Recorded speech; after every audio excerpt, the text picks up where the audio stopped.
Hi everyone, it's Haley Houston, and I just wanted to come online to show you what the end result of my hair and makeup is. So I curled my hair. This is the end result. I put it in for 8 hours, and as you can see, I've got a nice fluffy afro, and my skin is darker because of my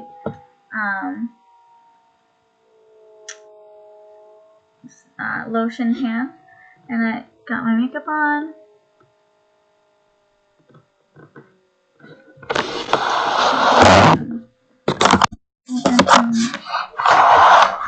Makeup.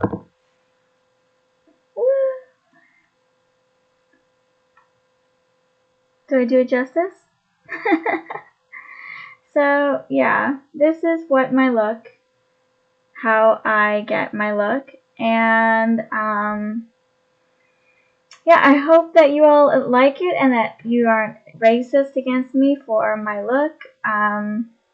I look a little bit African, North African, because I am North African. I am part North African, and even though my skin is white, I do look a little bit like my ethnicity when I put my tan on and curl my hair, which I really appreciate because I feel like my most self when I have my tan and when I have my afro. I feel more in touch with my ancestors, with my roots, and with myself, and I couldn't ask to be more beautiful than I am when I am with my hairstyles. And as my hair starts to grow out again, I'll have bigger, poofier afros again as well. But for now, it's short. I've gone through a lot of losses the last 10 years, and how I cope, I'm also part Native. I'm Métis. I was raised as Métis. I may not be fully Métis. I'm like a half-blood, I guess you'd call it. I'm American Indigenous, not necessarily Canadian Indigenous. I'm not Métis, but I was raised like that. And I'll share that story in the future. But as pertaining to me cutting my hair short a lot and going without my tan and my makeup for some time and kind of looking rigid, I lost my daughter when she was born. So not 10 years ago. She'll be 10 this April. But her father and I planned a beautiful life together, and her father was dark-skinned. And my self-defense instructor, who had been previously abusive to me for very many years, showed up at the hospital claiming to be her father, and he's not her dad. She's not half Slovenian. He is full-blooded Slovenian. She is not half Slovenian. She is a mix of another culture and my culture as well. So I miss her a lot, and I recently had another loss last few weeks. So 3 years ago, I had a daughter. I got pregnant with my youngest daughter, and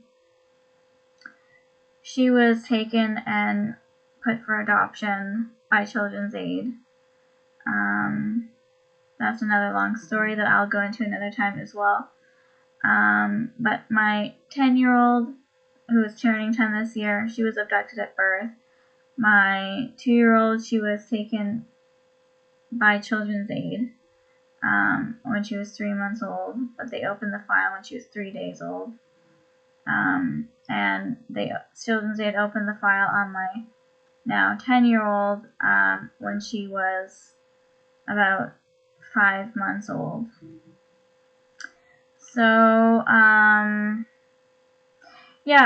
because of those losses, I've also lost spouses. So My oldest daughter's father passed away in 2019 from suicide. He couldn't handle the loss of our daughter and our relationship. And also my 2-year-old, her stepdad, my common-law husband, also took his life last year. And so with all these losses, like I keep cutting my hair short because it helps me cope. I could be doing way worse things. I could be, entertaining another lifestyle that isn't me. But that's not what I've decided to do. I've decided to just cut my hair and focus on self-care. I have a relative in Tibet. I have a relative in Dominican Republic. I have Spanish relatives. I'm part Spanish. And yeah, I hope my children know that I love them and I never abandoned them. If they ever watch this video, Capria Amira or Elizabeth Margaret, if you ever look at this video, I just want you to know that I planned on having children. You were not a mistake. I planned with your fathers to have children. Long story short, I love you. I care for you. Happy birthday, Merry Christmas, Happy New Year. I've missed everything, and I wish I hadn't, because my goal was to raise children in a Christian household. With all these losses, I've been a Christian for 38 years, going on 39. However, I am stepping out of the faith, of the Christian faith, at the age of 39. I'm turning 39 this year.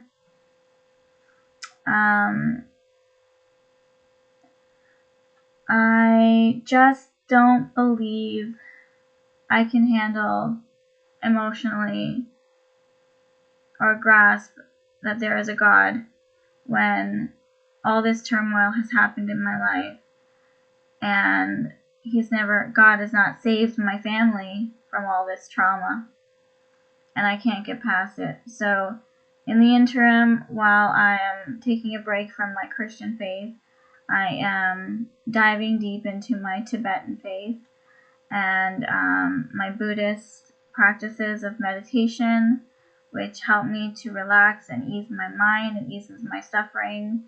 I no longer have an emotional attachment to my trauma. I don't cry every day anymore.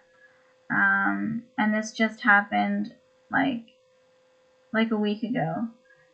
Like in the last 8 days, the last 10 days, I've stopped crying.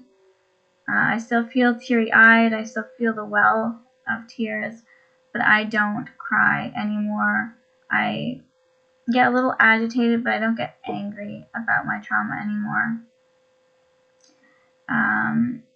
And that's the main thing, because I need me for myself.